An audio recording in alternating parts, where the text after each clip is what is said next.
எபிரேயருக்கு எழுதின நிருபம் 11ஆம் அதிகாரத்தை எடுத்துக்கொள்ளலாம். எபிரேயருக்கு எழுதின நிருபம் 11ஆம் அதிகாரம் 7ஆம் வசனத்தை மட்டும் நாம் வாசிக்கலாம். எபிரேயர் 11:7. விசுவாசத்தினாலே நோவா தற்காலத்திலே காணாதவைகளை குறித்து தேவ எச்சரிப்பு பெற்று பயபக்தியுள்ளவனாகி தன் குடும்பத்தை ரட்சிப்பதற்கு பேழையை உண்டு பண்ணினான். அதனாலே அவன் உலக ஆக்கினைக்குள்ளானதிலிருந்து தீர்த்து விசுவாசத்தினால் உண்டாகும் நீதிக்கு சுதந்திரவாளியானான். எபிரேய நிருபத்தை நாம தொடர்ந்து தியானித்து கொண்டு வருகிறோம். ஆண்டவர் பெரியவர், சிறந்தவர், உயர்ந்தவர், அவர் மேலானவர், அவர் மகிமைக்கு பாத்திரர், அவர் மாறாதவர், அவர் நித்தியமானவர் அப்படின்ட்டு நம்முடைய ஆண்டவரை குறித்துதான ஒரு தெளிவான கண்ணோட்டம் இந்த எபிரேய நிருபத்தின் மூலமாய் நமக்கு வந்து கொண்டு இருக்குது. அது மாத்திரமல்ல, இந்த எபிரேய நிருபத்தின் நோக்கமே என்னன்னு பார்த்தீங்கன்னா கிறிஸ்தவ விசுவாசத்தின் மேன்மை. இந்த கிறிஸ்தவ விசுவாசம்ன்றது எப்பேற்பட்டது, எதெல்லாம் நம்ம விசுவாசிக்கிறோம், எதெல்லாம் நம்ம நம்புறோம், எதெல்லாம் நம்ம பின்பற்றணும். ஒரு மத சடங்காச்சாரமான காரியங்களின் அடிப்படையில நான் வாழணுமா, என்ன செய்யறோம் எதுக்கு செய்யறோம்னு தெரியாம பாரம்பரியம்ன்ற ஒரு போர்வையில நான் அர்த்தமே புரியாம சில காரியங்களை நான் செஞ்சுக்கிட்டு இருக்கணுமா, இல்ல என்னை சுற்றி இருக்கிறவங்களாம் செய்யறாங்க அதனால நான் சில காரியங்கள் செய்யறேன் அப்படின்ற ஒரு ரிலீஜியஸ் ஆக்ட் இருந்த காலகட்டத்துல கிறிஸ்தவம் ஒரு பெரிய ரெவல்யூஷனை கொடுத்துச்சு. ஒரு பெரிய மனக்கண்களை திறந்து விட்டுச்சு.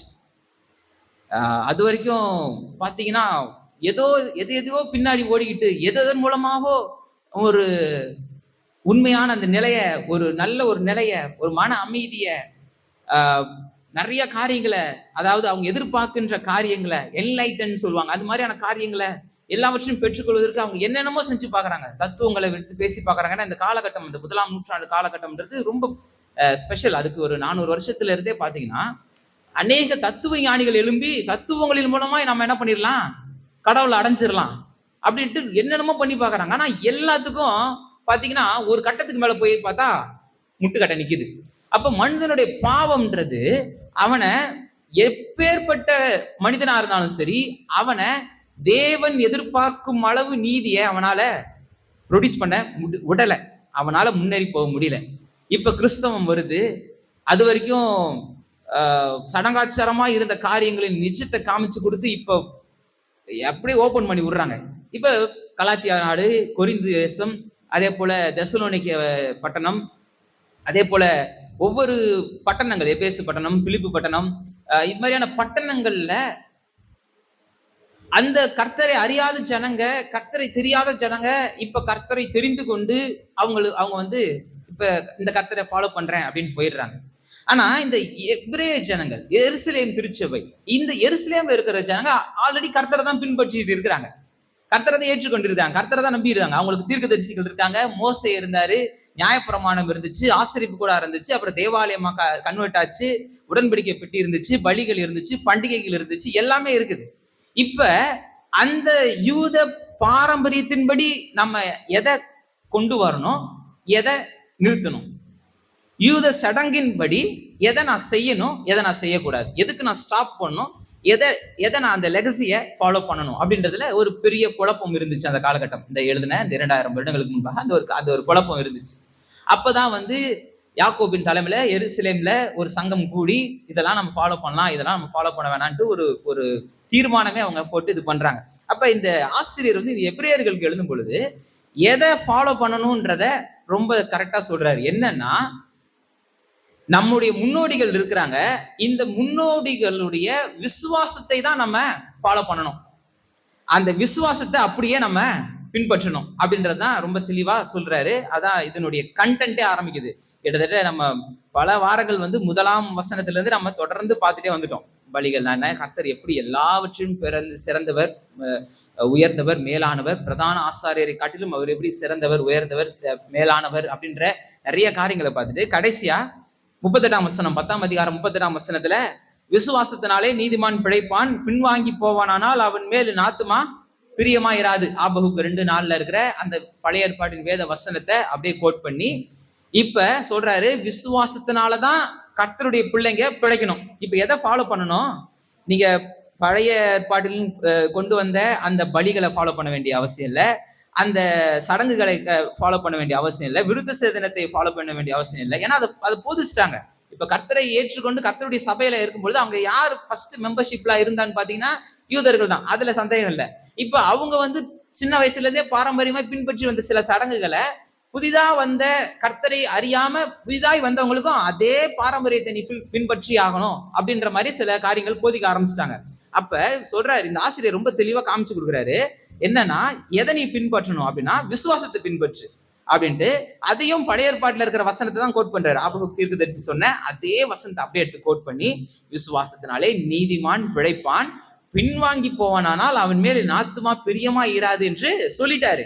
அதனால இப்ப வந்து எக்ஸ்பிளைன் பண்ற, அத நாமும் கெட்டு போக பின்வாங்குகிறவர்களாயிராமல் ஆத்துமா ஈடு ஏற விசுவாசிக்கிறவர்களா இருக்கணும் அப்படின்னு சொல்லிட்டு விசுவாசத்தை குறித்து இப்ப வந்து எக்ஸ்பிளைன் பண்றாரு. விசுவாசம்னா என்னப்பா அப்படின்ட்டு 11ஆம் அதிகாரம் 1ஆம் வசனம் விசுவாசத்திற்கான டெபினிஷனை நமக்கு தருது. விசுவாசமானது நம்பப்படுகிறவர்களின் உறுதி, காணப்படாதவைகளின் நிச்சயம் அப்படின்ட்டு இப்ப நமக்கு சொல்லுது. அதனாலே முன்னோர்கள் நற்சாட்சி பெற்றாங்க அப்படின்ட்டு அந்த முன்னோர்களின் என்னென்ன பண்றாங்க, விசுவாசம் எப்படிலாம் கிரியை செய்து, எப்படிலாம் விசுவாசத்தை கிரியைகள் அவங்க வெளிப்படுத்தினாங்க இப்படின்ட்டு அநேக காரியங்களை எக்ஸ்பிளைன் பண்ணி சொல்றாரு. விசுவாசம்ன்றது ஏதோ ஒரு காலகட்டத்துல, ஏதோ ஒரு சமயத்துல, ஏதோ ஒரு காரியத்திற்காக மாத்திரம் பயன்படுவது கிடையாது. அது எல்லா காலகட்டத்திலும், எல்லா சமயத்திலும், எல்லா நேரத்திலும், எல்லா விஷயத்துக்கும் விசுவாசம்ன்றது பயன்படும். அதுலதான் விசுவாசம்ன்றது பல்வேறு மனிதர்கள் காலகட்டத்துல, பல்வேறு மனிதர்கள் ஒவ்வொரு காலகட்டத்திலையும் ஒவ்வொரு தேவைகளுக்காக, அநேக விஷயங்களுக்காக அவங்க விசுவாசத்தை பயன்படுத்தி அவங்க அந்த நற்சாட்சியை, நல்ல ஒழுக்கமுள்ள ஒரு வாழ்க்கையை, கர்த்தரை பிரியப்படுத்துகிற ஒரு வாழ்க்கையை, கர்த்தர் எதிர்பார்த்த வாழ்க்கையை அவங்க வாழ்ந்தாங்க அப்படின்றதான் இங்க காமிச்சு கொடுத்துட்டே வர்றாரு. அதுல முதலாவது ஆபேலுடைய விசுவாசம் நமக்கு தேவனிடத்துல அணுகுகிறதை நமக்கு காமிச்சு கொடுத்துச்சு. இரண்டாவது ஏனோக்குடைய விசுவாசம் தேவனை பிரியப்படுத்தி அவரோடு கூட நடக்கிறத பத்தி காமிச்சு கொடுக்குது. அப்ப தேவனை பிரியப்படுத்தி ஏதோ சம்திங் பை ஒர்க்ஸ்னாலதான் கர்த்தர் வந்து ரட்சிப்பு தராரா, கிரியையினாலதான் வந்து ரட்சிப்பு நமக்கு உண்டாகுதா அப்படின்ற பிக்சர் நமக்கு வந்துடக்கூடாது. ஏன்னா ஏனோக்கு மரணத்தை காணாதபடிக்கு எடுத்துக்கொள்ளப்பட்டான், தேவன் அவனை எடுத்துக்கொண்டபடினாலே அவன் காணப்படாமல் போனான், தேவனுக்கு பிரியமானவன் என்று அவன் எடுத்துக்கொள்ளப்படுவதற்கு முன்பே சாட்சி பெற்றான். இப்ப ஏதோ ஒரு கிரியையினாலதான் இப்ப வந்து விசுவாசம் வந்து இதாகுது, அதாவது கிரியினாலதான் ரட்சிப்பு அடைஞ்சிட்டாங்க அப்படின்ற மாதிரி ஒரு பிக்சர் வந்துடக்கூடாது அப்படின்றதுனால 6ஆம் வசனத்துல ரொம்ப தெளிவா சொல்லிட்டாரு, விசுவாசம் இல்லாமல் தேவனுக்கு பிரியமா இருப்பது கூடாத காரியம். ஏனென்றால் தேவனிடத்தில் சேருகிறவன் அவர் உண்டென்றும் அவர் தம்மை தேடுகிறவர்களுக்கு பலன் அளிக்கிறவர் என்றும் விசுவாசிக்க வேண்டும். இது கட்டளை. கர்த்தரை நான் ஏற்றுக்கொண்டேன் அப்படின்னா நான் விசுவாசிச்சுதான் ஆகணும். என் வாழ்க்கை விசுவாசத்தின் அடிப்படையில தான் இருக்கணும். விசுவாசிக்கலாம், விசுவாசியாம போகலாம் அப்படின்ற மாதிரி கிடையாது. கம்பல்சரி விசுவாசிச்சுதான் ஆகணும். ஒருவேளை விசுவாசத்தில் நம்ம குறை உள்ளவர்களா இருக்கலாம், ஆனா விசுவாசம்ன்றது எடுத்தோடனே பயங்கரமா வந்துடுறது கிடையாது. அதையும் நான் சொல்லிடுறேன். எடுத்தோடனே மலைகளை பெயர்க்கத்தக்க விசுவாசம் நமக்கு வேணும்னா அது ஸ்டெப் பை ஸ்டெப் ப்ராசஸ் தான். ஃபர்ஸ்ட் நம்பிக்கை வேணும். நம்பிக்கையும் விசுவாசமும் ஒன்றோடு ஒன்று ஆழமாய் தொடர்புடைய வெவ்வேறான வார்த்தைகள். நம்பிக்கைனா எதிர்கால நிச்சயம், எதிர்காலத்துல நடக்கும் அப்படின்ட்டு சொல்றது நம்பிக்கை. ஆனா விசுவாசம்ன்றது எதிர்காலத்துல நடக்கிறத இப்பொழுதே நம்ம அனுபவித்தது போல நம்ம வாழ்றது விசுவாசம். அப்ப விசுவாசத்துக்கும் நம்பிக்கைக்கும் வித்தியாசம் இருக்கு. விசுவாசத்துல குறை உள்ளவர்களா இருந்தா அது ரொம்ப மிகப்பெரிய கொடூர குற்றம்லாம் கிடையாது. ஆனா விசுவாசத்துல நம்ம அனுதினமும் வளர்ந்துகிட்டே இருக்கணும். எந்த அளவுக்குன்னா கிறிஸ்துவின் அளவுக்கு தக்கதாய் நம்முடைய விசுவாசத்துல தேறினவர்களாய் நம்ம மாறிக்கிட்டே இருக்கணும். விசுவாசத்துல நான் வளர்ந்துட்டேன் அப்படின்ட்டு முட்டுக்கட்டை போட்டு நம்ம நின்றுடக்கூடாது. ஒவ்வொரு நாளும் நம்முடைய விசுவாசத்தை வளர்த்துக்கிட்டே இருக்கணும். ஆனா இந்த விசுவாசத்தின் முதல் படி என்ன? நம்பிக்கை. எதிர்காலத்துல நம்மளுடைய நல்வாழ்வு இப்பவே நடந்துச்சு அப்படின்ற ஒரு நிச்சயத்தின் அடிப்படையில என்னால் அந்த சந்தோஷத்தை அனுபவிக்க முடியலனாலும் பரவாயில்ல.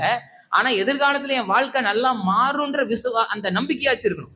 அதான் நம்பிக்கை தான் விசுவாசத்தின் முதல் படி. அப்ப நாம தேவன் பலன் அளிக்கிறவர் என்று நாம நிச்சயமாக விசுவாசிக்க வேண்டும், கண்டிப்பா செய்யணும் அப்படின்னு சொல்லிட்டுதான் இப்ப நோவாவை பற்றி அடுத்த உதாரணம் விசுவாசத்தை கொடுத்ததுன்னா அடுத்த உதாரணத்தை நமக்கு காண்பித்து கொடுக்கிறார். ஆபேலோட விசுவாசம் தேவனை அணுக உதவியது.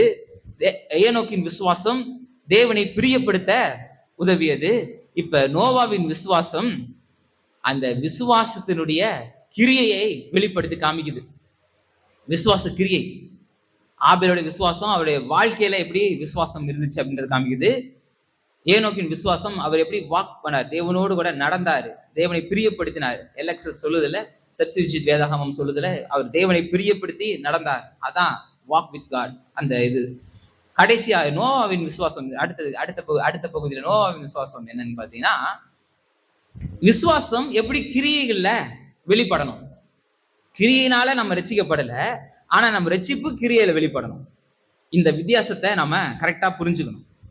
நம்முடைய எந்த கிரியையும் நம்மள ரட்சிப்புக்கு நேராக வழி நடத்தல, ஆனா ரட்சிக்கப்பட்ட நாம நம்முடைய ரட்சிப்புக்கு ஏற்ற கிரியைகளை வெளிப்படுத்தணும். இப்ப நோவாவின் விசுவாசம் அவருடைய கிரியையில வெளிப்பட்டுச்சு. யோசிச்சு பாருங்க, காணப்படாத நிச்சயம், அதான் விசுவாசம். இவன் மழைன்றது காணப்படாது, அது வரைக்கும் தோன்றாது, அது வரைக்கும் மனிதர்கள் கேள்விப்படாதது. மழைன்ற கான்செப்டே இல்லை. ஏன்னா பூமி முழுக்க அந்த ஓசோன் லேயராய் நடந்துருச்சு. எப்படி அன்னைக்கு ஜனங்க பல 100 ஆண்டுகள் வாழ்ந்தாங்க. அன்றைய பூமியின் அந்த தட்பவெட்ப சூழ்நிலை எப்படி இருந்துச்சு அப்படின்றத ஒரு 2-3 வாரத்துக்கு முன்னாடி நான் சொல்லிட்டேன். அதாவது சயின்டிபிக்கலா அதன் ரீசன் என்ன, ஏன் மழை பெய்யல, மழை பெய்ய வேண்டிய அவசியம் இல்லை அப்படின்றது ஏன்னு கேட்டீங்கன்னா, ஓசோன்ற இந்த பிராணவாயு, அது அடர்த்தியான ஆக்சிஜன் வாயு, அது முழு வளிமண்டலம் முழுக்க நிறைஞ்சிருந்தது. அதனால மனிதர்களுடைய செல்கள் மறிக்கிறது கம்மியா இருந்துச்சு, உற்பத்தி மட்டும்தான் அதிகமாகிட்டே இருந்துச்சு. அதனாலதான் பல 100 ஆண்டுகள் அவங்க வாழ்ந்தாங்க. இப்ப இதனால மழை மேகம் உண்டா இப்ப மழைன்றது எப்படி வருது அப்படின்னா, பூமியில இருக்கிற தண்ணி எவாபரேட் ஆகி ஆவியாகி மேகமாகி, மேகம் தான் நமக்கு மழையா, அது வந்து குளிராகும் போது நமக்கு மழை வருது. இதான் நமக்கு சொல்லுது. ஏன் அன்னைக்கு மழை பெய்யலைன்னா, அன்னைக்கு பூமி சூடாகவே இல்லை. ஏன்னா முழுக்க அந்த ஓசோன் லேயர், அந்த இது ஆக்சிஜன் பிராணவாயு அதிகமா இருந்ததுனால சூரியனுடைய அந்த புற ஊதா கதிர்கள் பூமியை வந்து சென்றடையல. அதனால பூமி சூடாகல, அதனால தண்ணி எவாபரேட் ஆகல. எவாபரேட் ஆகாதனால மழை இல்லை. ரொம்ப சிம்பிள். அன்னைக்கு எப்படி மழை இல்லாம இருந்துச்சு, நீ பாத்தியா அப்படிலாம் கேட்டா அதுக்கான ரீசன் இதுதான். அப்ப ரொம்ப பெர்ஃபெக்டா வேத வசனம் என்னைக்குமே அறிவியலுக்கு புறம்பானதா கிடையாது. அறிவியல் மாறக்கூடியது. அது வந்து அதுக்கு தியரிட்டிக்கலா சில காரியங்கள் நம்ம ப்ரூவ் பண்ணிக்கிட்டே இருக்கணும். அது வந்து என்ன பண்ணும், ஒரு காரியத்தை ப்ரூவ் பண்ணிட்டா அதை நம்பும், அடுத்தது இன்னொரு காரியத்தை ப்ரூவ் பண்ணிட்டா ஆமான்ட்டு அதை நம்பிடும். ஆனா வேத வசனம் மாறாதது. அது வந்து நமக்கு ப்ரூவ் பண்ணி காமிச்சிருது, இதுதான்ப்பா அப்படின்ட்டு, இதான் நிஜத்தை நமக்கு காண்பிக்குது. அதனாலதான் வேத வசனம் நம்ம ரொம்ப அதிகமா நம்புறோம். இப்ப மழைன்றத அவங்க பார்க்காத ஒரு விஷயத்த இப்ப வரப்போகுது அப்படின்ட்டு காண்பிக்கிறாரு. தேவ நியாய தீர்ப்பு வரப்போகுதுன்றத ஏனோக்கே பிரசங்க ஆரம்பிச்சிட்டாரு. தன் மகனாகிய மெத்துசலாவுக்கு மெத்துசலான்ற பேரை வச்சு இப்ப தேவனுடைய நியாய தீர்ப்புன்னு ஒண்ணு வரப்போகுது அப்படின்றத காமிக்கிறாரு. மெத்துசலா இருக்கிற வரைக்கும் தேவனுடைய நியாய தீர்ப்பு வராது. இன்னைக்கும் பாத்தீங்கன்னா சபை இருக்கிற வரைக்கும் பூமி நியாய தீர்ப்பு கிடையாது. ராப்சர்னு ஒண்ணு வந்துருச்சு, சபை எடுத்து கொள்ளப்பட்டுருச்சுன்னா அப்ப நியாய தீர்ப்பு ஆரம்பிக்குது. அப்ப இந்த மெத்துசலா சம்பவமே அதை நமக்கு காமிச்சு கொடுக்குது. இப்ப ஏனோக்கு தேவனோடு கூட நடந்தாரு. அந்த அவருடைய வாழ்ந்த நாட்கள்ல இந்த நியாய தீர்ப்பை பிரசங்கித்தாரு. அடுத்தது மெத்துசலாவின் காலம் 969 ஆண்டுகள், கிட்டத்தட்ட 1000 வருஷம் ஏனோக்கு மெத்துசலாவுடைய காலங்கள் தேவனுடைய நியாய தீர்ப்பை பிரசங்கிக்கிறாங்க. இப்ப அடுத்தது லாமேக்கு வராரு. லாமேக்கு அப்புறம் அவருடைய மகன் நோவா வராரு. இந்த நோவா காலகட்டத்துல இப்ப வெள்ளம் வரப்போகுது. என்ன மாதிரியான நியாய தீர்ப்பு அப்படின்றத இப்ப தேவன் சொல்றாரு. எங்க சொல்றாரு அப்படின்னு பாத்தீங்கன்னா, நம்ம போவோம் ஆதியாகமத்தின் புஸ்தகம் 6ஆம் அதிகாரம், 7ஆம் அதிகாரம், 8ஆம் அதிகாரம், 9ஆம் அதிகாரம், இந்த 4 அதிகாரங்கள்ல இந்த சம்பவம் ரொம்ப முக்கியமான சம்பவம் நமக்கு வேதத்துல குறிப்பிடப்பட்டிருக்கு. அதாவது எவ்வளவு முக்கியமான சம்பவம்னா, பூமி சிருஷ்டிக்கப்பட்டது எப்படி ஒரு வரலாற்று நிகழ்வோ, அதே போல இந்த வரலாற்று நிகழ்வுன்றது ஹிஸ்டாரிக்கல் ஈவெண்ட், ரொம்ப முக்கியமான historical event. After the creation, பூமி சிருஷ்டிக்கப்பட்டதுக்கு அப்புறம் நிகழ்ந்த மிக முக்கியமான வரலாற்று நிகழ்வுனா அது இந்த நோவா காலத்துல ஏற்பட்ட வெள்ளம்.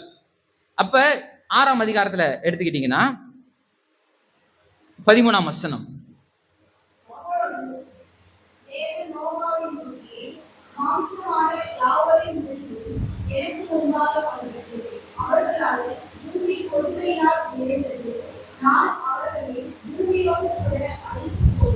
இப்ப அங்க இருந்து சொன்ன அந்த நியாய தீர்ப்பை அப்படியே வந்து இப்ப அந்த நியாய தீர்ப்பு எப்படி வெளிப்பட போகுது அப்படின்றதையும் இங்க காண்பிக்க ஆரம்பிக்கிறாரு.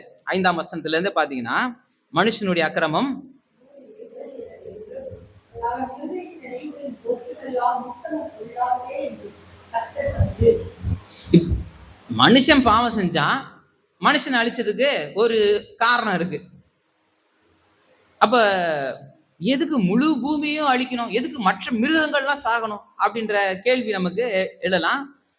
மனுஷனுடைய பாவம் முழு பூமியும் கரப்ஷன் ஆக்கிருச்சு. மிருகங்கள் மத்தியிலும் இந்த கரப்ஷன் உள்ள போயிருச்சு. ரொம்ப மோசமான ஒரு செயல்கள்லாம் மனுஷன் செய்ய ஆரம்பிச்சிட்டான்.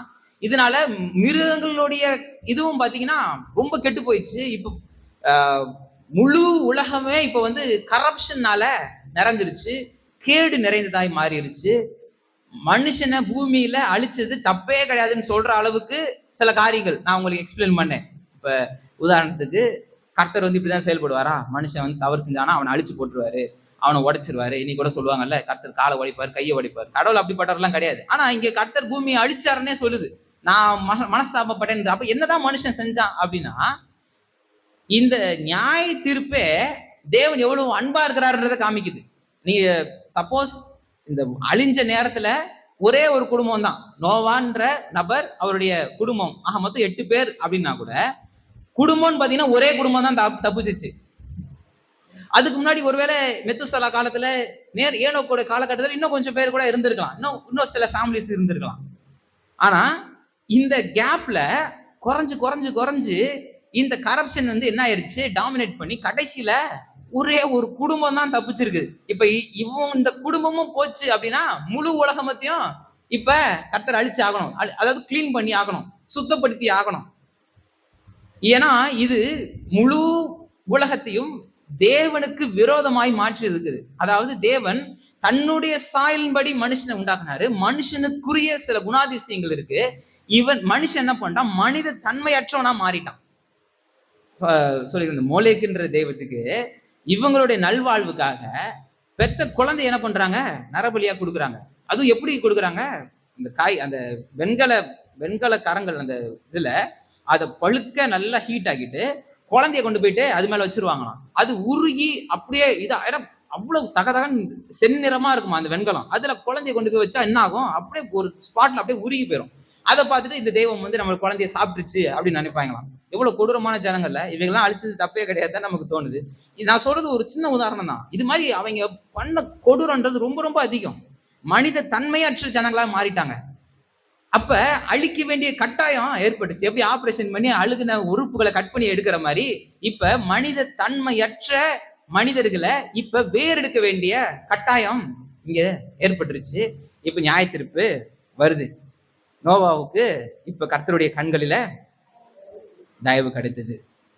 11ஆம் வசனம் 12ஆம் வசனம் அதான் சொல்லுது, பூமியானது தேவனுக்கு முன்பாக சீர்கெட்டதா இருந்தது, பூமி கொடுமையினால் நிறைந்திருந்தது.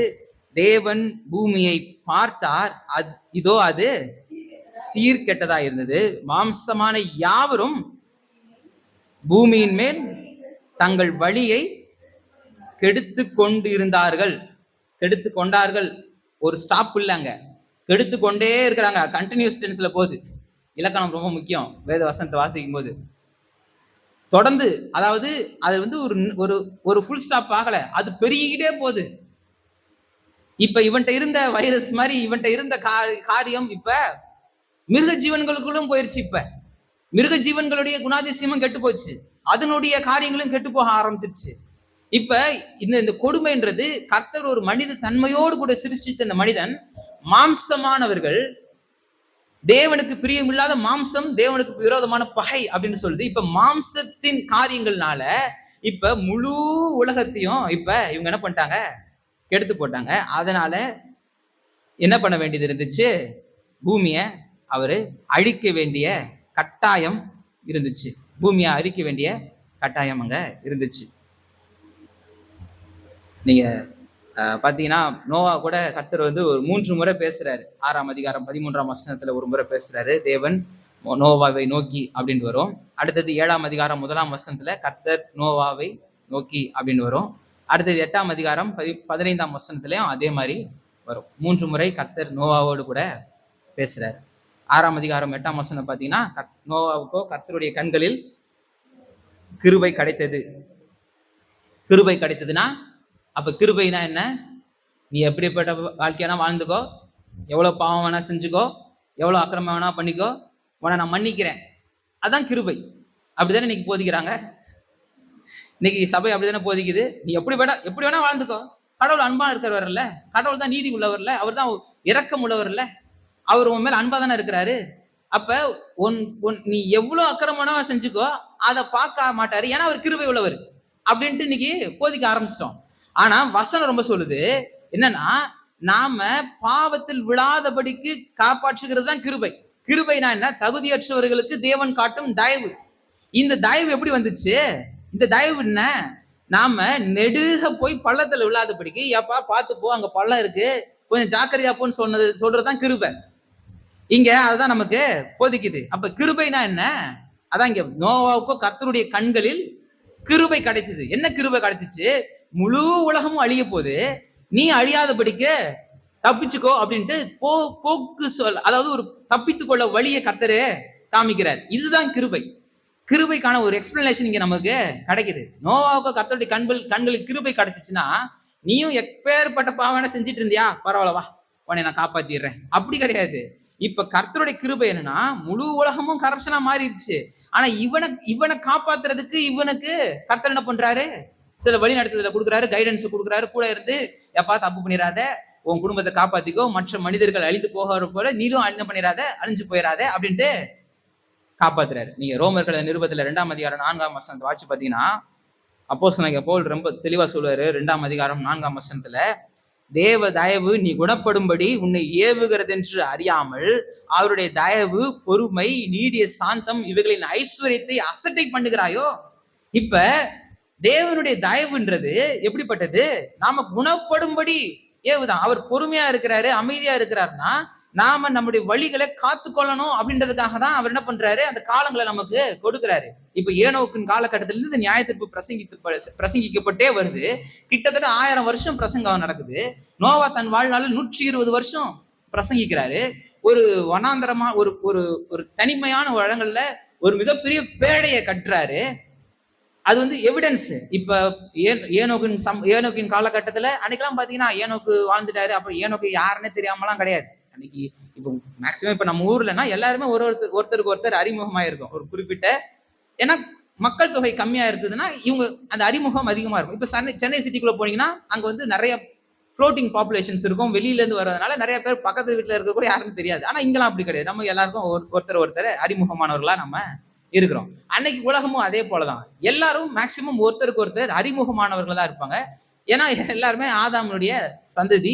அதனால எல்லாருக்குமே எல்லாரையும் மேக்சிமம் தெரியும். இந்த குடும்பம் அந்த குடும்பம் அப்படின்ட்டு அவங்களே இது பண்ணியிருப்பாங்க, எல்லாம் இது பண்ணியிருப்பாங்க. அப்ப ஏனோக்குடைய பிரசங்கம்ன்றது முழு உலகத்திற்கும் தெரியும்.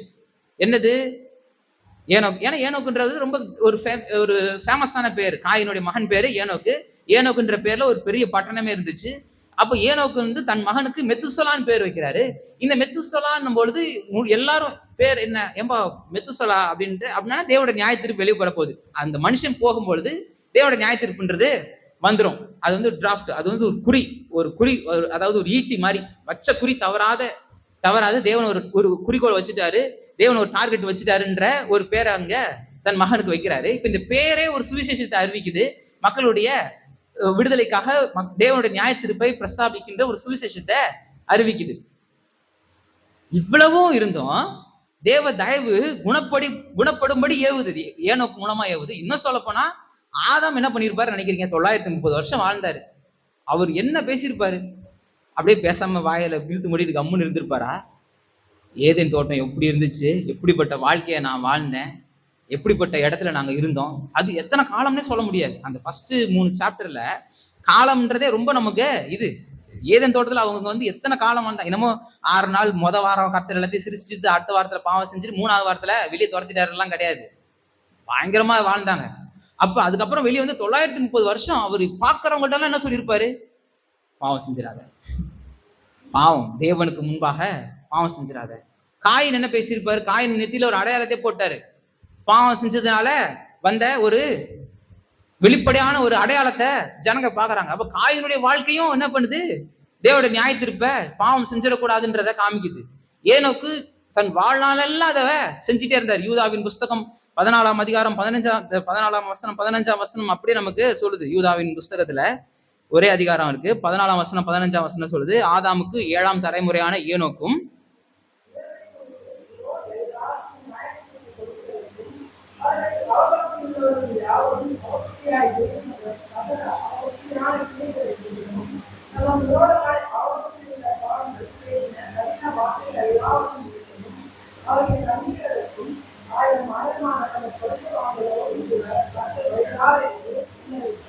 இப்ப தேவனுடைய நியாய தீர்ப்பு ஏனோக்கும் பிரசங்கிக்கிறாரு. மெத்துசலா பேரே என்ன பண்ணுது, பிரசங்கிக்குது. இப்ப பார்த்தா நோவா என்ன பண்ணிட்டாரு, நோவாவும் பிரசங்கிக்க ஆரம்பிக்கிறது மாத்திரமல்ல, இப்ப தேவனுடைய நியாய தீர்ப்பு எப்படி வெளிப்பட போகுது அப்படின்றத காமிக்கிற, அதாவது பெற்றுக்கொண்ட தரிசனத்தை பெற்றுக்கொண்டார். ஆதியாகமத்தின் புஸ்தகம் 6ஆம் அதிகாரத்துல 14ஆம் வசனத்துல இருந்து பாத்தீங்கன்னா, நீ கொப்பேறு மரத்தினால் உனக்கு ஒரு பேழையை உண்டாக்கு. மறுபடியும் பாருங்க, அதுல உனக்கு, எல்லாருக்கும் உண்டாக்குன்னு சொல்ல, ஏன்னா கெட்டு போயிடுச்சு, கரப்ஷன் ஆயிடுச்சு. இப்ப மனம் திரும்பி உள்ள வந்தா வா, ஆனா செய்ய வேண்டியது உனக்கு நீ செஞ்சுக்கோ, வாரவன் வரட்டும் அப்படின்ட்டு என்ன பண்ணிட்டாரு, கர்த்தர் சொல்லிட்டாரு. அந்த பேழையிலே அறைகளை உண்டு பண்ணி அதை உள்ளும் புறமுமாக கீழ்பூசு. இப்ப நோவாக்கு கர்த்தர் வந்து ஒரு பெரிய தரிசனத்தை ஏற்படுத்துறாரு, பெரிய காரியத்தை ஏற்படுத்துறாரு. நீங்க 18ஆம் வசனம் வரைக்கும் வாசி பார்த்தீங்கன்னா, அந்த பேழை எப்படிப்பட்டது, என்னென்ன மாதிரியெல்லாம் இருக்கணும் அப்படின்ற ஒரு இன்ஸ்ட்ரக்ஷனை தராரு. இதை எபிரேயத்துல ஹத்தேபா அப்படின்ற வார்த்தை பயன்படுத்துறாங்க. ஹத்தேபானா பாக்ஸ்னு அர்த்தம், பெட்டி. பேழைனா அது வந்து ஷிப்பு கிடையாது. நம்ம இப்போ கூட நோவா அப்படின்னா நமக்கு ஒரு ஷிப்பு தானே காமிக்கிறாங்க, ஷிப்பு கிடையாது, பாக்ஸ், ஆர்க்னா அது ஒரு பெட்டி. பேழை, உடன்படிக்கை பெட்டி, அது வந்து ஒரு பேழை. அது வந்து ஆர்க் ஆஃப் த கவனன்ட்னு சொல்றோம். அந்த ஆர்க்னா அது ஒரு பெட்டி. நோவா இது மோசே வந்து நைல் நதியில விட்டது ஒரு பெட்டி, நாணல் பெட்டி, அது வந்து ஒரு ஆர்க். அது மாதிரி இது வந்து ஒரு ப்ரொப்பலரை வச்சு ரொம்ப ஃபாஸ்டா அப்படியே டிராவல் பண்றதுக்கு உண்டாக்கப்பட்ட ஒரு வெசல் கிடையாது. அது கிட்டத்தட்ட 450 அடி நீளம், 75 அடி அகலம், 45 அடி உயரம். யோசிச்சு பாருங்க, இது வந்து ஒரு 9 அடி இருக்கும். 45 அடி உயரம், 75 அடி அகலம், 450 அடி நீளம். அதான் 300 முழம் நீளம், 50 முழம் அகலம், 30 முழம் உயரம் அப்படின்னும் பொழுது ஃபீட்ல, நமக்கு வந்து இன்னைக்கு ஃபீட் அடி கணக்கு தான் நம்ம இது சொல்றோம். இந்த அடி கணக்குன்னும் போது 450 அடி நீளம், 75 அடி அகலம், 45 அடி உயரமான ஒரு பாக்ஸ், ஒரு பெட்டிய உண்டு பண்ணு. இது வந்து டிராவல் பண்ணி போறதுக்கெல்லாம் கிடையாது, மிதக்கணும். அது வந்து 6:1 ரேஷியோன்னு சொல்லுவாங்க. அது இன்னைக்கு கூட வந்து உலகத்திலே மிக பிரம்மாண்டமான கப்பல்கள் கட்டுறாங்க. இப்போ கூட இந்த எவர் கிரீன், அது இது இந்த எவர்ன்ற சீரீஸ் இன்னைக்கு ரொம்ப ஃபேமஸா இருக்கு. பல்க் கேரியர்ஸ் இருக்கும், ஆயில் டேங்கர்ஸ் இருக்கும், இது மாதிரி நிறைய ஷிப்ஸ் இருக்கும். இப்போதான் சமீபத்தில் 2010 வந்து ஒரு ஷிப்பை வந்து உடைச்சாங்க. 1979 கட்டின ஒரு ஷிப்பு, சி வைஸ் ஜெயண்ட் சொல்லிட்டு. அது கிட்டத்தட்ட பார்த்தீங்கன்னா 1504 அடி நீட்டு, 1500 அடி நீட்டு, அதே போல 225 அடி அகலமான, கிட்டத்தட்ட அதோட பேலோடு, அந்த கப்பல் பிளஸ் வந்து அதுல முழு, அது வந்து ஆயில் டேங்கரு, அதுல ஃபுல் கொள்ளளவு எல்லாத்தையும் எடுத்துட்டு பாத்தீங்கன்னா கிட்டத்தட்ட 6.5 லட்சம் கிலோ வெயிட், 6.5 லட்சம் டன்னு, 6.5 லட்சம் டன்னு, 1 டன் 2 டன் இல்ல, 6.5 லட்சம் டன்னு அவ்வளோ வெயிட்டான வெசில இன்னைக்கு மனுஷன் ஸ்டீல் வந்ததுனால கண்டுபிடிச்சான், கட்டினான். இதெல்லாம் கூட பாத்தீங்கன்னா இன்னைக்கு கட்டுற அந்த பல்க் கேரியர்ஸ் எல்லாமே பாத்தீங்கன்னா அந்த நோவா காலத்துல கட்டின அதனுடைய ரேஷியோ தான், 6:1 ரேஷியோன்னு சொல்லுவாங்க. 6:1 ரேஷியோனா அதாவது அகலம் அதிகமா இருக்கும், நீளத்தோடைய அந்த அகலம்ன்றது கொஞ்சம் ரொம்ப ஒன்றும் டிஃபரன்ஸ் இருக்காது. அந்த மாதிரி ஒரு செவ்வகமான ஒரு வடிவத்துல இருக்கும். ஃபாஸ்டா போறதுக்கு அந்த 8:1 ரேஷியோ ரொம்ப கொஞ்சம் ஷார்ட்டா நீளமா இருந்தா அது வந்து ஃபாஸ்டா டிராவல் பண்றதுக்கு.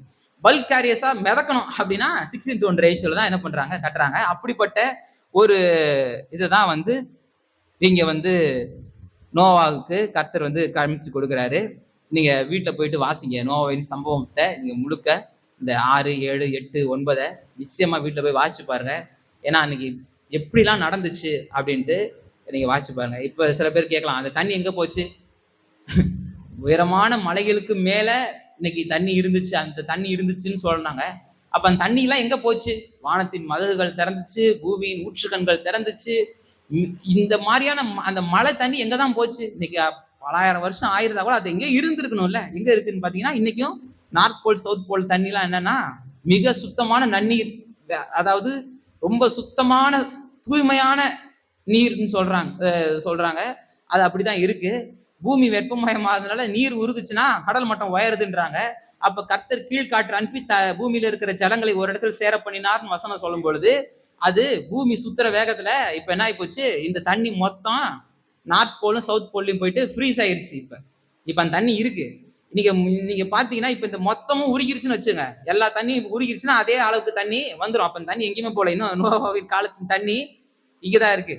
பூமியில நார்த் போலும் சவுத் போல்ல தான் இன்னமும் இருக்கு.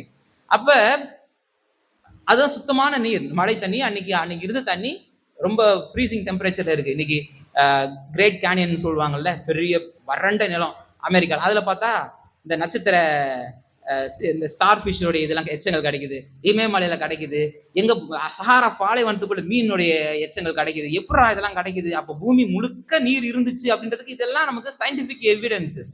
இதெல்லாம் நமக்கு இதெல்லாம் வந்து ஒரு பெரிய எவிடன்சஸ்.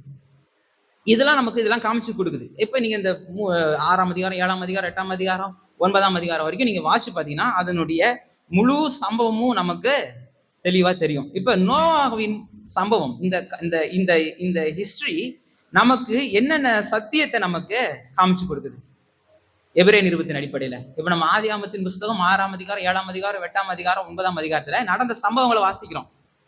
அதை செய்யலாம், தப்பு இல்லை. இப்ப போயிட்டு வாசிச்சு தேவன் இப்படி பேசினாரு, தேவன் இதை கட்ட சொன்னாரு, இது நடந்துச்சு, இப்படி நடந்துச்சு, முதலாம் நாள் எப்படி கர்த்தரை வந்து உள்ள போட்டு அடைச்சாரு, எப்படிப்பட்ட மிருக ஜீவன்கள் உள்ள இருந்துச்சு, எப்படி அந்த இதெல்லாம் நடந்துச்சு, மழை எப்படி பேஞ்சிச்சு, அதுக்கப்புறம் எப்படி வெளியே வந்தாங்க, எந்த மலையில இருந்தாங்க, இதெல்லாம் நம்ம பேசலாம். இதெல்லாம் நான் பேசுறத விட என்னோட சூப்பர் பிரசங்கியாளர் நம்ம பைபிளே நம்ம கையில இருக்கு. அதுவே நமக்கு தெளிவா நமக்கு அதை சொல்லுது. இப்ப நாம பார்க்க வேண்டியது என்னன்னு கேட்டீங்கன்னா, எபிரேய நிருபத்துல இந்த சம்பவம் நமக்கு என்ன காரியத்தை கற்றுக் கொடுக்குது? இந்த ஹிஸ்டாரிக்கல் ஈவெண்ட், இந்த வரலாற்று சம்பவத்தின் மூலமா நாம என்ன கத்துக்கிறோம் அப்படின்னா, ஒரு 3 காரியத்தை கத்துக்கிறோம்.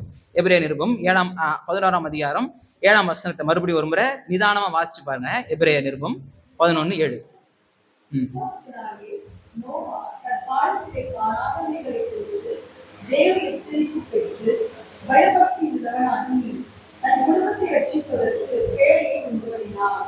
அதனாலே அவன் உலகம் பாட்டிலைக்குள்ளானதென்று தீர்த்து விசுவாசத்தினால் உண்டாகும் நீதிக்கு சுதந்திரவாளியானார். இப்ப நோவாவின் இந்த சம்பவம், அதனுடைய சுருக்கம் ஒரு வசனத்தை சொல்லப்பட்டிருக்கு.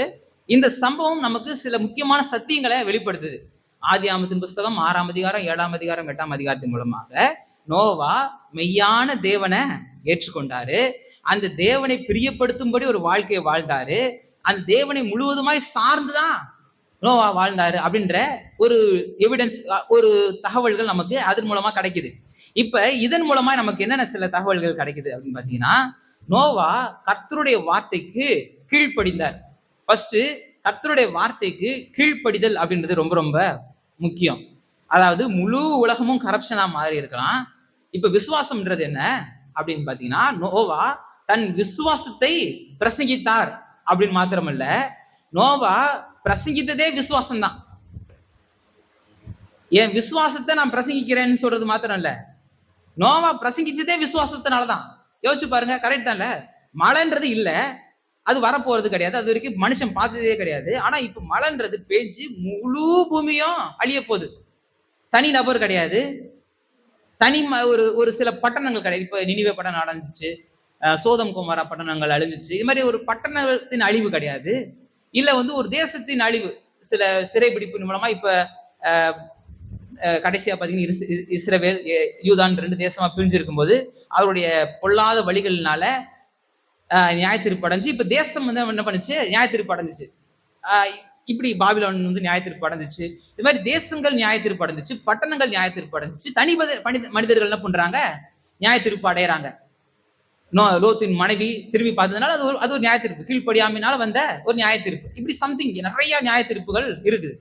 ஆனா இங்க நியாயத்தீர்ப்பு எப்படி? ஹோல் வேர்ல்டு, முழு உலகத்திற்குமான நியாயத்தீர்ப்பு. இப்ப இத சொன்னோன்னே இப்ப நோவா பிரசங்கிக்கிறாரு. இதை நான் நம்புறேன் அதனால சொல்றேன்னு கிடையாது. அவர் பிரசங்கிச்சதே அவருடைய விசுவாசத்தை காமிக்குது. அவர் எந்த அளவுக்கு விசுவாசிச்சிருந்தா அவர் காணப்படல, அதை நிச்சயமாய் உறுதியா நம்பி தான் வாழ்க்கையில அதை செய்ய ஆரம்பிச்சிட்டாரு. இப்ப பேழையை உண்டு பண்ண ஆரம்பிச்சிட்டாரு. 120 வருஷம் அதை பண்றாரு. 1 வருஷம் 2 வருஷம் இல்ல, 120 வருஷம் டைம் எடுக்குது. யோசிச்சு பாருங்க. 120 வருஷம் எதிர்பார்க்காத காரியங்களை, தெரியாத காரியங்களை, கேள்விப்படாத காரியங்களை, கண்டிராத காரியங்களை, தேவனுடைய அந்த தரிசனத்தை மாத்திரம் பெற்றுக்கொண்டு தன் வாழ்க்கையில செயல்படுத்தி இருந்தா அவர் எவ்வளவு பெரிய கீழ்ப்படிதல் உள்ளவரா இருந்திருப்பார். நமக்கு அந்த கீழ்ப்படிதல் இருக்கா? நம்ம கற்றுக்கொள்ள வேண்டிய முதல் பாடம் என்ன? கீழ்ப்படிதல். கர்த்தர் ஒரு விஷயத்த சொல்றாரு அப்படின்னா முதல்ல, நான் தான் சொல்லுவேன்ல, கடவுள் கல்லை கட்டி தண்ணியில குதினாலும் நான் குதிச்சுறதுக்கு ரெடி. சும்மாலாம் சொல்ல, உண்மையா சொல்றேன். நடுக்கடல்ல குதிக்க சொன்னாலும் நான் குதிச்சிருவேன். ஏன்னா அங்க ஏதோ ஒரு வேலை வச்சிருக்கிறாருன்னு எனக்கு தெரியும்.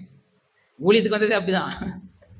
ரொம்ப கேள்வியெல்லாம் கேட்கறதே கிடையாது. கடவுள் ஒண்ணு தெளிவா சொல்லிட்டாருன்னு புரிஞ்சிருச்சுன்னா அது எதுவா இருந்தாலும் சரி, கண்ணை கட்டி குதிச்சுற மாதிரி டமால்னு குதிச்சிட வேண்டாம். ஏதோ ஒண்ணு நடக்கும் கண்டிப்பா. எனக்கு அது நல்லா தெரியும். கர்த்தர் ஏன்னா எனக்கு தெரியலனாலும் பரவாயில்ல, கர்த்தர் ஒரு நோக்கத்தை வச்சிருக்காரு. அவர் சொன்னார், நான் செஞ்சிருவேன். அது என்னதாலும் பரவாயில்ல அப்படின்ட்டு. அப்ப கீழ்ப்படிதல்ன்றது ரொம்ப ரொம்ப ரொம்ப அவசியம். நோவாவின் சம்பவம் இந்த கீழ்ப்படிதலை நமக்கு கற்று தருது. அவர் கீழ்ப்படிஞ்சாரு. அப்படியே கடவுள் சொன்னது அப்படியே கேட்டு எந்த விதமான கேள்வியும் கேட்கல. நோவாவின் இடத்துல நம்ம இருந்திருந்தோம்னா எத்தனை கேள்வி கேட்டிருப்போம் இல்ல? மழையா? எப்படி? டிஃபைன் ரெயின் அப்படின்ட்டு ஒரு இது போட்டு ஜெமினில தேடி இருப்போம். ரெயின்னா என்ன? கடவுள் சொல்றாரு, அது எப்படி எப்படி இருக்கும்? ஏதோ ஒரு கியூரியாசிட்டியில நம்ம ஏதோ ஒண்ணு பண்ணி இது என்னவா இருக்கும், அதுவா இருக்கும், எந்த இதுவும் கிடையாது. சொன்னாரு, செய்யறேன். ஏதோ மிதக்குமா? மிதக்குன்றது அவங்களுக்கு புரியும். எனக்கு தண்ணியே பார்க்காம இல்லை, தண்ணிலாம் பாக்குறாங்க. அதுல மிதக்குன்ற சில காரியங்கள் இருந்திருக்கும். இப்ப இவர் கட்டுறது பெருசு, கிட்டத்தட்ட 450 அடி நீட்டு. 450 அடினா எவ்வளவு பெரிய இது இல்ல? இது மொத்தமே 100 அடி தான். மொத்தம் 100 அடினா அதுக்கு இது மாதிரி 4.5 மடங்கு பெருசு. அப்ப பெரிய ஒரு இது ஒரு வெசில கட்டுறாரு, விசுவாசத்தினால கட்டுறாரு. இது உடஞ்சு போகாதுன்றதுக்கே ஒரு பெரிய விசுவாசம் வேணும். அன்னைக்கு என்ன எக்யூப்மெண்ட் இருந்துச்சு? வெறும் அதுவும் ஸ்டீலா இருந்துச்சு. மரத்துல தான் கட்டுற, கொப்பேறு மரத்தினால கட்டுறாங்க. இது உடையாதுன்றதுக்கே ஒரு விசுவாசம் இருந்திருக்கும். அந்த மலைக்கும் அடிக்கிற மற்ற மக்கள்லாம் மறிக்கிறாங்கன்னா அது எவ்வளவு ஃபோர்ஸா இருந்திருக்கும். சும்மா அதுட்டே தண்ணி மட்டும் எப்பவுமே சாதாரண நினைக்க கூடாதுன்னு சொல்லுவாங்கல்ல. இந்த கரண்ட கால் இருக்குல்ல, கரண்ட கால அளவு தண்ணி போச்சுனாலே, ரொம்ப ஃபாஸ்டா போகுதுனாலே நம்ம அதை தைரியமா காலை வைக்க கூடாதான், அடிச்சு விட்டுருன்னு சொல்லுவாங்க. முழங்கால் அளவு தண்ணி வேகமா போற தண்ணி இருந்துச்சுன்னா அது காரை தூக்கிட்டு போயிடும். கார் தானே. நிறைய நீங்க பாத்திருக்கீங்களா? இந்த மலைகளுக்குள்ள போகும்போது இந்த பாஸ்ன்னு சொல்லுவாங்க, மவுண்டன் பாசஸ் எல்லாம் போகும்போது ரொம்ப கேர்ஃபுல்லா இருக்கணும். தண்ணி வேகமா வந்துட்டு இருக்குது, கொஞ்சம் தானே வருதுன்னு போய் காரோட அடிச்சுட்டு போனவங்க எத்தனையோ பேர் இருக்கிறாங்க. தண்ணி மட்டும் ரொம்ப சாதாரணமானது கிடையாது, ரொம்ப வலிமை மிக்கது. அந்த வலிமை மிக்க தண்ணியில கிட்டத்தட்ட அவ்வளவு நாள் பெஞ்ச மழையில முழு உலகமும் அழிச்ச அந்த மழையில இந்த மரத்தினால செய்யப்பட்ட வெசில்ல அவருடைய குடும்பமும் அந்த மிருகங்களும் காப்பாற்றப்பட்டிருக்கு.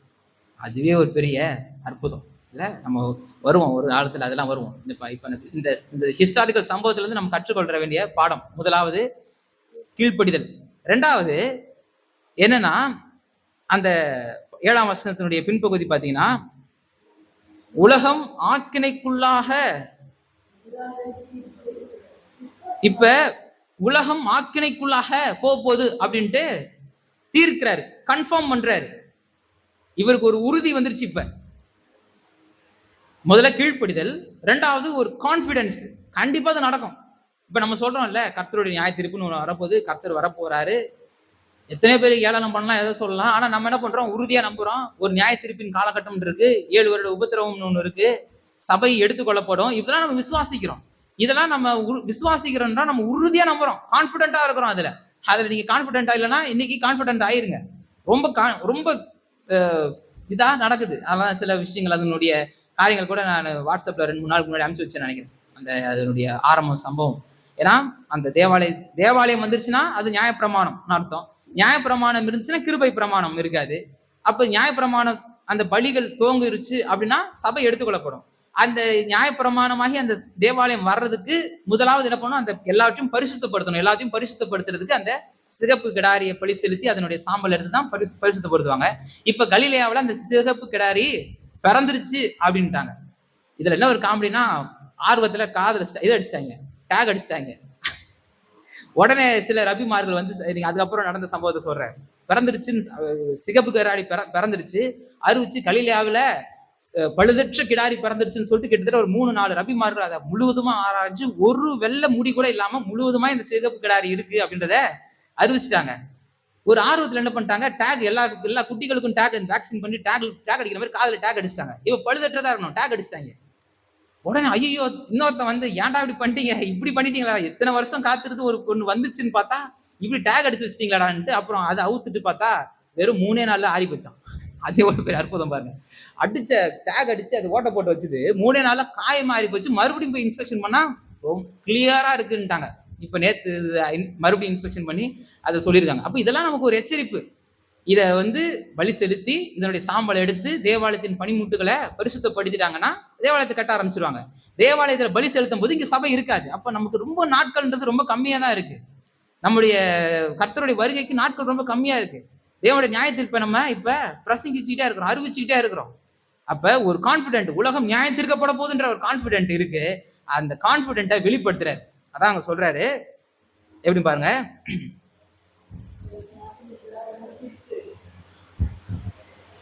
தேவ எச்சரிப்பு பெற்று பயபக்தி உள்ளவனாகி தன் குடும்பத்தை ரட்சிப்பதற்கு பேழை உண்டு பண்ணினான். அதனாலே அவன் உலகம் ஆக்கினைக்குள்ளானதென்று தீர்த்து விசுவாசத்தினால் உண்டாகும் நீதிக்கு சுதந்திரவாளியாய் அவரு மாறிட்டார்.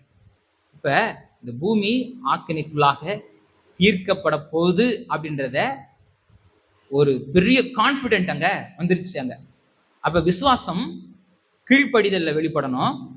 கீழ்ப்படிஞ்சாதான் விசுவாசம் இல்ல, விசுவாசம் கீழ்ப்படிதல் இருக்கணும். ரெண்டாவது அதுல ஒரு கான்பிடென்ட் இருக்கணும், உறுதி.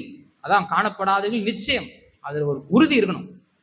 என் வாழ்க்கையில இதை நான் பார்க்கல, இதை நான் கேள்விப்படல, இது எனக்கு வருமானு தெரியாம இல்ல, நிச்சயமாய் வரும். ஏன்னா கர்த்தர் சொல்லிட்டாரு, வானத்தையும் பூமியும் சிருஷ்டித்தவரே இதை சொல்லியிருக்கிறாரு. அப்ப நிச்சயமா என்ன பண்ணும், நடக்கும்ன்ற ஒரு கான்பிடென்ட் இங்க கிடைக்குது. மூணாவது, விசுவாசத்தினால தேவனுடைய நீதியை பெற்றுக்கொண்டார்.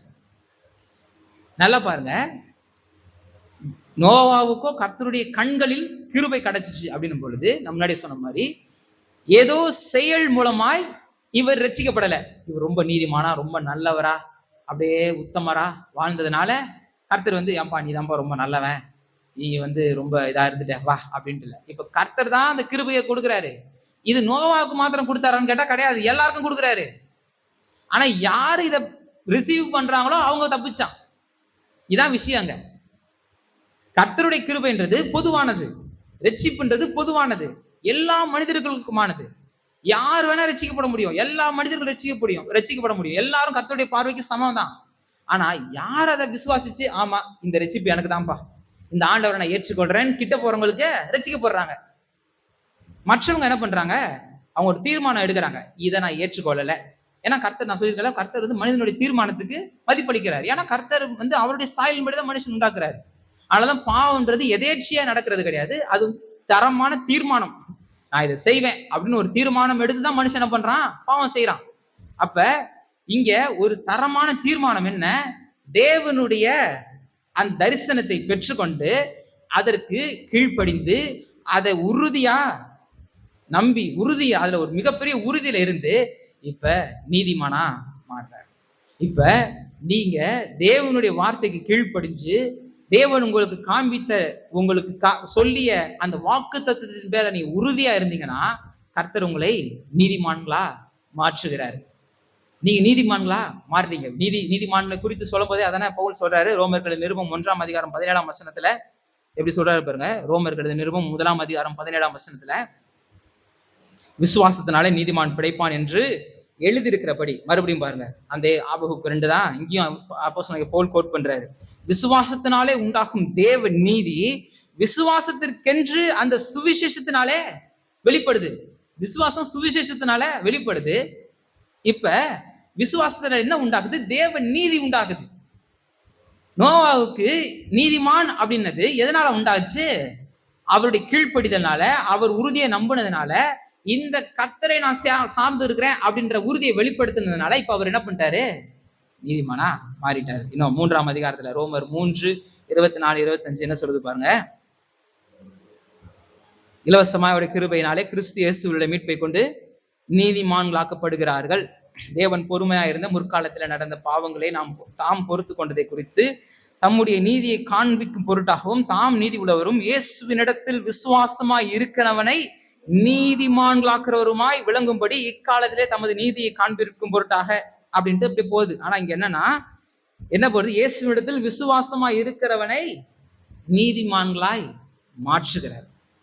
அப்ப கர்த்தர் நம்ம நீதிமான்கள், நீதினான ரைட் ஸ்டாண்டிங் பிஃபோர் காட், தேவனுக்கு முன்பாக எந்த விதமான குற்ற உணர்வு, தாழ்வு மனப்பான்மை, ஆக்கினை தீர்வின் உணர்வு இல்லாமல் தேவனுக்கு முன்பாக நிற்கும் நிலை. E.W. கென்னின் சொல்றாரு, இதை அப்படியே எக்ஸ்பிளைன் பண்ணி சொல்றாரு, அதுக்கான டெஃபினிஷன் சொல்றாரு. அப்ப இப்படிப்பட்ட நிலையில நாம நிக்கிறதுக்கு கர்த்தர் தான் நம்மளை தகுதிப்பட்டு இருக்கிறாரு. எப்படின்னா இந்த தகுதின்றது உலகம் முழுக்க சொல்லிட்டாரு, எல்லாருக்குமான இந்த தகுதி, இந்த அழைப்பு இருக்குது. ஆனா அழைக்கப்பட்டவர்கள் அநேகர். ஆனா இந்த அழைப்பை சூஸ் பண்ணி தெரிந்து கொள்ளப்பட்டவர்கள்லாம் எல்லாரும் அழைப்பு கொடுத்துட்டு பிக் பண்ண நீ வா நீ வராத, அப்படி கிடையாது. இந்த அழைப்பை தெரிந்து கொண்டவர்கள், இது எனக்கான அழைப்பு, கர்த்தர் என்னதான் கூப்பிடுறாரு அப்படின்ட்டு போறவங்க, இவர் கூப்பிடுவாரு இதுக்கெல்லாம் நம்ம போகணுமா அப்படின்னு தெரிந்து கொள்ளாதவர்கள் அவர்கள். அழைக்கப்பட்டவர்கள் அநேகர், தெரிந்து கொள்ளப்பட்டவர் சிலர்னு கர்த்தர் பிக் பண்றாரு, எல்லாரையும் கூப்பிட்டு நீ மட்டும் வா அப்படி நான் கூப்பிட போறாரு. அவர் என்ன மாறி மாறி சேரவரா? அவர் எல்லாரையும் தான் அழைப்புன்றது எல்லாருக்குமானது. ஆனா இந்த அழைப்பை தெரிந்து கொள்றாங்க, அதை சூஸ் பண்றாங்க, இது எனக்கானது அப்படின்னு பிடிச்சுக்கிறாங்க. அவங்க கொஞ்சம் பேர் தான் இருக்கிறாங்க. ஆனாலும் அது பிடிச்சுக்கிட்டவங்களுக்கு கர்த்தரு மாறாதவரா இருக்கிறார். இப்படிப்பட்ட முக்கியமான சத்தியத்தை தான் நமக்கு நோவாவின் சம்பவம் காமிச்சு கொடுக்குது. ஏன்னா நம்மளும் அந்த மாதிரியான காலகட்டத்திலாம் இருக்கும். சபை ஆகிய பேடைக்குள்ளாக நம்ம காக்கப்பட்டு இருக்கிறோம். சபையை கர்த்தர் பேடைன்னு அழைக்கிறாரு. சபையில நம்ம அங்கத்தினராக இருக்கிறது சாதாரணமானது கிடையாது, அது ஒரு பேடை. இன்னைக்கு உலகம் நியாயத்தீர்க்கப்படும் பொழுது, உலகம் முழுக்க ஒரு பெரிய பேண்டமிக் சிச்சுவேஷன்ஸ் வரும்பொழுது சபையாகிய பேடையில் இருக்கிறவங்க நம்ம காப்பாற்றப்படுகிறோம். நீங்க பேதுரு ரொம்ப எக்ஸ்பிளைன் பண்ணி சொல்றாரு பாருங்க. 2 பேதுருவின் புஸ்தகம் 3ஆம் அதிகாரத்தை எடுத்துக்கிட்டீங்கன்னா கடைசியா சொல்றாரு. 2 பேதுருவின் புஸ்தகம் ரொம்ப முக்கியமான வசனம். வீட்டில் போய் கூட முழுக்க வாசிச்சு பாருங்க. ஆனா இப்ப நம்ம ஜஸ்ட் அதை வாசிக்கலாம். 3ஆம் வசனத்திலிருந்து 2 பேதுரு 3:3 14 வரைக்கும் நீங்க அப்படியே பொறுமையா வாசிங்க. எல்லாரும் வேதத்தை பாருங்க, ரொம்ப கவனமா அது கவனிங்க. 2 பேதுரு 3:3-14.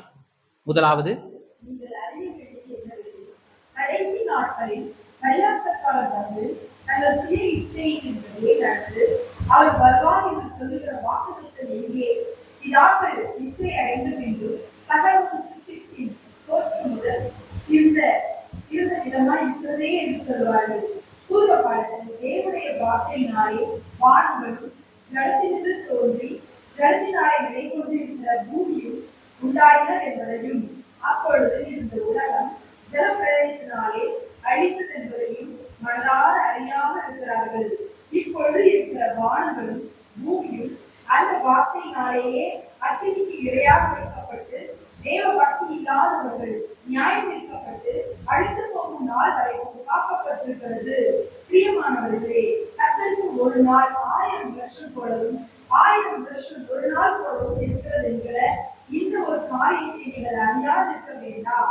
தாமதிக்கிறார் என்று சிலர் எழுதுகிறபடி கர்த்தர் தமது வாக்குத்தத்தத்தை குறித்து தாமதமாய் இராமல் ஒருவரும் கெட்டு போகாமல் எல்லாரும் மனம் திரும்ப வேண்டும் என்று விரும்பி நம்மேல் நீடிய பொருள் உள்ளவராய் இருக்கிறார். கர்த்தருடைய நாள் இரவிலே திருடன் வருகிற விதமாய் வரும். அப்பொழுது வானங்கள் மடமட என்று அகன்றுப்போம், பூதங்கள் வெந்து உருகிப்போம், பூமியும் அது உள்ள பிள்ளைகள் வேர்த்துப்போம். இப்படி இதைகள் எல்லாம் அழிந்து போகிறதாய் இருக்கிறபடியால் நீங்கள் எப்படிப்பட்ட கசுத்த நடக்கையும் தேவ பக்தி உள்ளவர்களாய் இருக்க வேண்டும். தேவனுடைய நாள் சீக்கிரமாய் வரும்படிக்கு மிகுந்த ஆவலோட காத்திருங்கள். அந்த நாளில் வானங்கள் வெந்து அழிந்து பூதங்கள் எரிந்து உருகிப்போம். அவருடைய வாக்குத்தத்தின்படி நீதி வாசமாய் இருக்கும். புதிய வானங்களும் புதிய பூமியும் உண்டாகும் என்று காத்திருக்கிறோம். ஆகையால் பிரியமானவர்களே, இவைகள் வர காத்திருக்கிற நீங்கள் கரையற்றவர்களும் பிழையில்லாதவர்களுமாய் சமாதானத்தோட அவர் சன்னதியில் காணப்படும்படி ஜாக்கிரதையாய் இருங்கள். எப்படி சொல்றாரு பேதுரு பயங்கரமா சுவிசேஷத்தை, நியாயத்தீர்ப்பு குறித்து சுவிசேஷத்தை அறிவிக்கிறார். அன்னைக்கு எப்படி நீரினால அழிக்கப்படும் அப்படின்னு போல இன்னைக்கு நெருப்பினால அழிக்கப்படும் அப்படின்றது நமக்கு உறுதியா நமக்கு வேதவசனம் சொல்லுது. அப்ப வரப்போகிற நியாய தீர்ப்புல இருந்து நாம காத்து கொள்ளப்படணும் அப்படின்னா நம்ம என்ன பண்ணணும்? கீழ்ப்படிந்தவர்களா இருக்கணும். நம்முடைய விசுவாசத்தை உறுதியா பற்றி கொண்டிருக்கணும். கடைசியா இந்த விசுவாசத்தினாலே நாம நீதிமான்களா ஆக்கப்பட்டிருக்கோம். நம்முடைய கிரிகளால அல்ல, இந்த விசுவாசத்தினால்தான் நம்ம நீதிமான்கள் அப்படின்ற அந்த நிஜத்தை நம்ம புரிஞ்சு இந்த நியாய தீர்ப்பை உறுதியா நம்ம அறிவிக்கிறவர்களா இருக்கணும். நோவா தான் செஞ்சாரு. நோவா என்ன பண்ணாரு? நோவா பண்ணாத ஒரு விஷயம் இருக்கு. என்ன பண்ணாரு? நோவா பண்ணாதது ஆபிரகாம் பண்ணாரு. அதை நம்ம அங்க பார்ப்போம். என்னன்னா, சோதோம் பட்டணத்தை அழிக்கும் பொழுது பரிந்து பேசினார். ஆனா நோவா பரிந்து பேசின மாதிரி சொல்லல. அவர் கர்த்தருடைய நியாய தீர்ப்பை பெற்றுக்கொண்டோன்னே ஆமா அப்படின்னு கீழ்ப்படிஞ்சு இது பண்ணிட்டாரு. நம்ம ஆபிரகாமும் நம்ம சேர்த்து படிக்கணும். கீழ்ப்படிது மாத்திரமல்ல, கர்த்தரிடத்துல பரிந்து பேசணும். கர்த்தருடைய நியாய தீர்ப்பு இதெல்லாம் இருக்கு, ஆனா ஆண்டவரே இரக்கமாயிருங்க, பொறுமையாயிருங்க அப்படின்ட்டு ஜனங்களுக்காய் பரிந்து பேசணும். ஜனங்கள் கெட்டு போகாதபடிக்கு அவர்களுக்கு சுவிசேஷத்தை அறிவிக்கிறவர்களாய் நாம இருக்கணும். இதுதான் நம்ம மேல இருக்கிற ஒரு பெரிய தலையாகிய கடமையா இருக்கு. நாம் அனைவரும் எழுந்து நிற்கணும்.